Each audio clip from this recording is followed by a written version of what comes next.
কমলপুরের অন্তর্গত হালাহালি বিমল সিংহ কমিউনিটি হলে দুদিনব্যাপী চলছে নিখিল ত্রিপুরা বিষ্ণুপ্রিয়া মণিপুরী মহাসভার সম্মেলন। বৃহস্পতিবার ছিল প্রকাশ্য সমাবেশ। এই সমাবেশে উপস্থিত ছিলেন রাজ্যের ক্রীড়া এবং যুব বিষয়ক কল্যাণ দপ্তরের মন্ত্রী টিঙ্কু রায় এবং মন্ত্রী বিকাশ দেব বর্মা।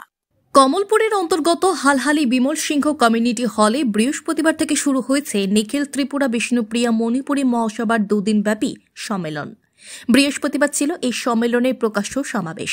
যদিও প্রকাশ্য সমাবেশ হালহালি খেলার মাঠে হওয়ার কথা ছিল, কিন্তু বৃষ্টির কারণে প্রকাশ্য সমাবেশের আয়োজন করা হয়েছিল বিমল সিংহ কমিউনিটি হলে।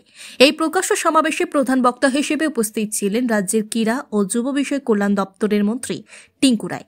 তাছাড়া উপস্থিত ছিলেন জনজাতি কল্যাণ দপ্তরের মন্ত্রী বিকাশ দেব বর্মা, বিধায়িকা স্বপ্না দাস পাল, বিষ্ণুপ্রিয়া মণিপুরী কেন্দ্রীয় কমিটির সভাপতি রামকৃষ্ণ সিনহা প্রমুখ। অনুষ্ঠানে সভাপতিত্ব করেন বিষ্ণুপ্রিয়া মণিপুরী মহাসভার নয়া রাজ্য সভাপতি তথা কমলপুর নগর পঞ্চায়েতের চেয়ারম্যান প্রশান্ত সিনহা। এদিনের প্রকাশ্য সমাবেশকে কেন্দ্র করে ব্যাপক অংশের মণিপুরী সম্প্রদায়ের মানুষের উপস্থিতি দেখা যায়।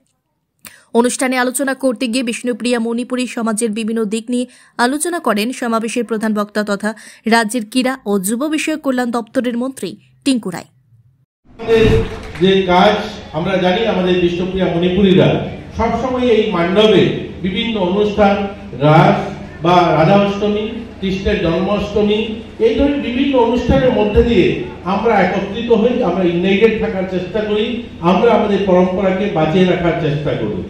আমিও একজন মন্ত্রী হিসাবে, আমি বিধায়ক হিসাবে, আমি আমার এলাকায় যে সমস্ত মণ্ডপগুলো রয়েছে এই মণ্ডপগুলোকে সংস্কার করা, এগুলোকে নবীকরণ করা বা নতুন করে স্থাপন করা আমি প্রয়াস করি, যে সেগুলো যেন বেঁচে থাকে, সেখানে যেন আমাদের যে পরম্পরাগত যে অনুষ্ঠান সেটা যেন ভালোভাবে তারা করতে পারে। যে সমাজে আজও তাদের সংস্কৃতিটা মণ্ডপ কেন্দ্রিক, অর্থাৎ মণ্ডপের মধ্যেই তাদের একদম জীবনের শুরু থেকে শেষ অবধি ওই মণ্ডপ কেন্দ্রিক যে সাংস্কৃতিক পরিমণ্ডল, এটাকে আমাকে আকৃষ্ট করে। আমি সোশ্যাল ওয়েলফেয়ার, সোশ্যাল এডুকেশনের মন্ত্রী। আমি দেখি অনেকগুলো জায়গাতে আজ সামাজিক অবক্ষয়, হয়তো এটা মণ্ডপে থাকার কারণে সেটা আমি দেখি না। যেহেতু আমি বিভিন্ন সোশ্যাল ওয়েলফেয়ার দপ্তরে বিভিন্ন হোম তৈরি করি, আমরা বৃদ্ধাশ্রম বা অনাথ আশ্রমগুলো তৈরি করি। এই বৃদ্ধাশ্রমের যে সংখ্যাটা আমরা তো দেখি, আমরা যাদের ত্যাগ, তপস্যা, ভালোবাসায়, এত পরিশ্রমের ফলে যারা আমরা কথা বলতে শিখি, জীবনে প্রতিষ্ঠিত হই, কিন্তু একটা সময় তাদেরকে বৃদ্ধাশ্রমে পাঠিয়ে দিচ্ছি। এটা কিন্তু মণিপুরীদের মধ্যে কম দেখা যায়। আর এটা মনে হয় আমাদের মণ্ডপ কেন্দ্রিক আমাদের এই সাংস্কৃতিক যে পরিমণ্ডল, এটার জন্য।